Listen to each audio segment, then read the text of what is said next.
So what exactly does this economic paradigm call for? What is it that keeps our economic system going? Consumption. Or more accurately, cyclical consumption. When we break down the foundation of classic market economics, we are left with a pattern of monetary exchange that simply cannot be allowed to stop or even substantially slowed, if the society as we know it is to remain operational. There are three main actors on the economic stage: the employee, the employer, and the consumer. The employee sells labor to the employer for income. The employer sells its production services and hence goods to the consumer for income. And the consumer, of course, is simply another role of the employer and employee, spending back into the system to enable the cyclical consumption to continue. In other words, the global market system is based on the assumption that there will always be enough product demand in society to move enough money around at a rate which can keep the consumption process going. And the faster the rate of consumption, the more so-called economic growth is assumed, and so the machine goes. But hold on, I thought an economy was meant to, economize? Doesn't the very term have to do with preservation and efficiency and a reduction of waste? So how does our system, which demands consumption and the more the better, efficiently preserve or economize at all? Well, it doesn't. The intent of the market system is, in fact, the exact opposite of what a real economy is supposed to do, which is efficiently and conservatively orient the materials for production and distribution of life-supporting goods. We live on a finite planet with finite resources, where, for example, the oil we utilize took millions of years to develop, where the minerals we use took billions of years to develop. So, having a system that deliberately promotes the acceleration of consumption for the sake of so-called economic growth is pure ecocidal insanity. Absence of waste, that's what efficiency is. Absence of waste. This system is more wasteful than all the other existing systems in the history of the planet. Every level of life organization and life system is in a state of crisis and challenge and decay or collapse. No peer-reviewed journal in the last 30 years will tell you anything different. That is that every life system is in decline, as well as social programs, as well as our water access. Try to name any means of life that isn't threatened and in danger. You can't. There really isn't one, and that's very, very despairing.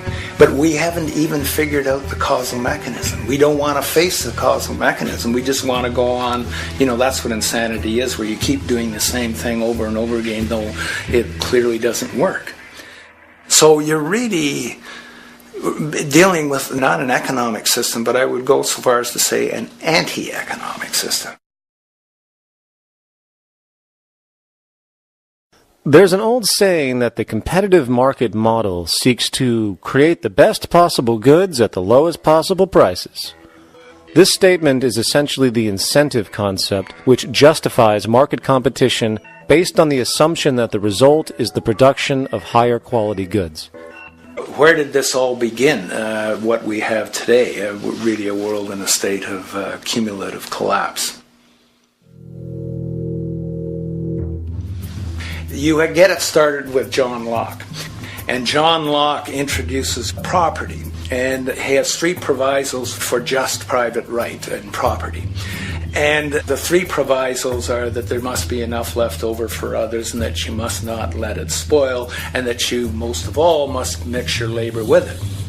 It seems justified. You mix your labor with the world, then you're entitled to the product, and as long as there's enough left over for others, and as long as it doesn't spoil, you don't allow anything to go to waste, that's okay. Well, he spends a long time of his famous treatise of government, and it's since been the canonical text for economic and political and legal understanding. It's still a classic text that's studied.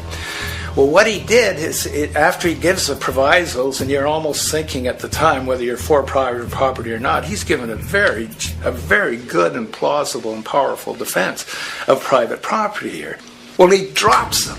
He drops them like that, right in one sentence. He says, well, once the introduction of money came in by men's tacit consent, then it became, and he doesn't say all the provisos are cancelled, erased, but that's what happens. So now we have not product and your property earned by your own labor.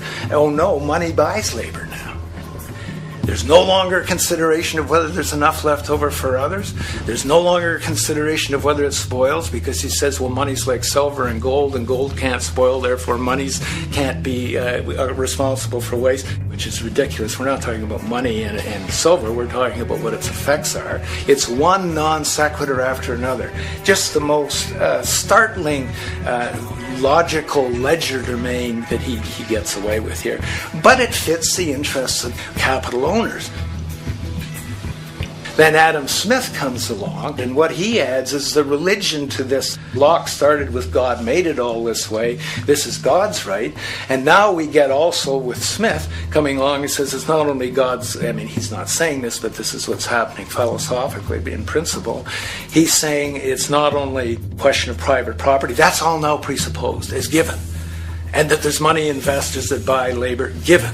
That there's no limit to how much they can buy of other men's labor, how much they can accumulate, how much inequality. That's all given now. And so he comes along, and what his big idea is, and again, it's just introduced in parentheses, en passant.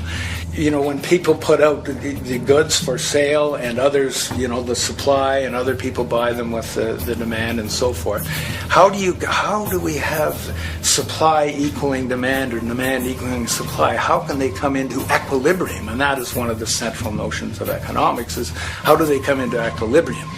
And he says it's the invisible hand of the market that brings them into equilibrium. So now we have God is actually immanent. He just didn't give the rights to property and how, all its wherewithal and its natural rights of doing all that Locke said.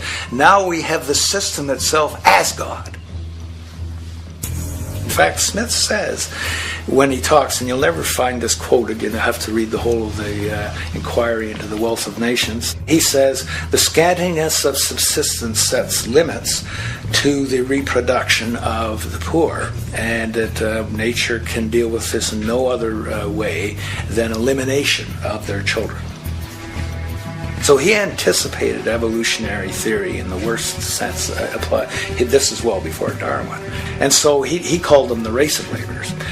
So you can see there was inherent racism built in here. There was an inherent acceptance, life blindness to kill innumerable children. And he thought, well, that's the invisible hand making supply meet demand and demand meet supply. So see how wise God is. So you can see a lot of the really virulent, life-destructive, eco-genocidal things that are going on now have, in a way, a thought gene back in Smith too. When we reflect on the original concept of the so-called free market capitalist system, as initiated by early economic philosophers such as Adam Smith, we see that the original intent of a market was based around real, tangible, life-supporting goods for trade. Adam Smith never fathomed that the most profitable economic sector on the planet would eventually be in the arena of financial trading or so-called investment, where money itself is simply gained by the movement of other money in an arbitrary game which holds zero productive merit to society. Yet, regardless of Smith's intent, the door for such seemingly anomalous advents was left wide open by one fundamental tenet of this theory. Money is treated as a commodity in and of itself. Today, in every economy of the world, regardless of the social system they claim, money is pursued for the sake of money and nothing else. The underlying idea, which was mysteriously qualified by Adam Smith with his religious declaration of the invisible hand, is that the narrow, self-interested pursuit of this fictional commodity will somehow magically manifest human and social well-being and progress. The reality is that the monetary incentive interest, or what some have termed the money sequence of value, has now completely decoupled from the foundational life interest, which could be termed the life sequence of value. what has happened is that there's a complete confusion in economic doctrine between those two sequences. They think that the money sequence of value delivers the life sequence of value, and that's why they say if more goods are sold, if GDPs rise and so forth, therefore there'll be more well-being, enhanced well-being. We take the GDP to be basically our indicator of social health.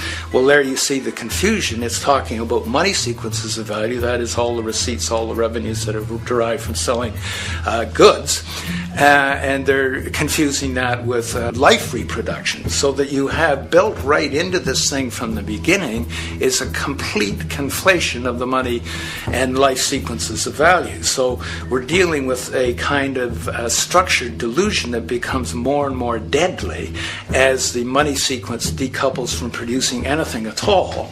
So it's a system disorder, and the system disorder seems to be fatal.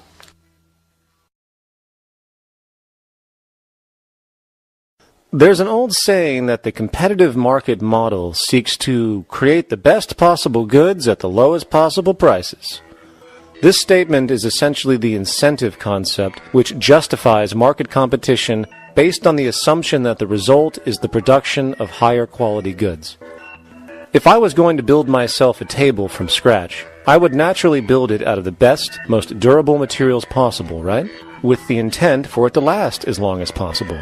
Why would I want to make something poor, knowing I would have to eventually do it again and expend more materials and more energy? Well, as rational as that may seem in the physical world, when it comes to the market world, it is not only explicitly irrational, it is not even an option. It is technically impossible to produce the best of anything if a company is to maintain a competitive edge and hence remain affordable to the consumer. Literally everything created and set for sale in the global economy is immediately inferior the moment it is produced, for it is a mathematical impossibility to make the most scientifically advanced, efficient, and strategically sustainable products. This is due to the fact that the market system requires that cost efficiency, or the need to reduce expenses, exist at every stage of production, from the cost of labor to the cost of materials and packaging, and so on. This competitive strategy, of course, is to make sure the public buys their goods rather than from a competing producer, which is doing the exact same thing to also make their goods both competitive and affordable. This immutably wasteful consequence of the system could be termed intrinsic obsolescence.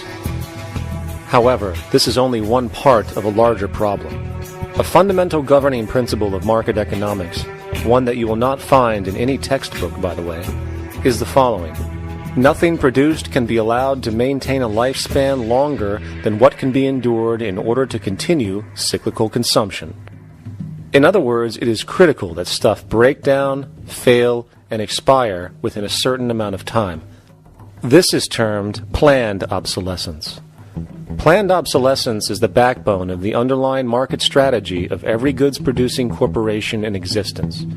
While very few, of course, would admit to such a strategy outright, what they do is mask it within the intrinsic obsolescence phenomenon just discussed, while often ignoring or even suppressing new advents in technology which might create a more sustainable, durable good. So, if it wasn't wasteful enough that the system inherently cannot allow the most durable and efficient goods to be produced, planned obsolescence deliberately recognizes that the longer any good is in operation, the worse it is for sustaining cyclical consumption and hence the market system itself. In other words, product sustainability is actually inverse to economic growth, and hence there is a direct, reinforced incentive to make sure lifespans are short of any given good produced. And in fact, the system cannot operate any other way. One glance at the sea of landfills now spreading across the world show the obsolescence reality. There are now billions of cheaply made cell phones, computers, and other technology, each full of precious, difficult-to-mine materials such as gold, coltan, copper, now rotting in vast piles, usually due to the mere malfunction or obsolescence of small parts, which, in a conservative society, could likely be fixed or updated, and the life of the good extended. Unfortunately, as efficient as that may seem in our physical reality, living on a finite planet with finite resources, it is explicitly inefficient with respect to the market. To put it into a phrase, efficiency, sustainability, and preservation are the enemies of our economic system. Likewise, just as physical goods need to be constantly produced and reproduced regardless of their environmental impact, the service industry operates with an equal rationale. The fact is, there is no monetary benefit to resolving any problems which are currently being serviced. At the end of the day, the last thing the medical establishment really wants is the curing of diseases such as cancer, which would eliminate countless jobs and trillions in revenue.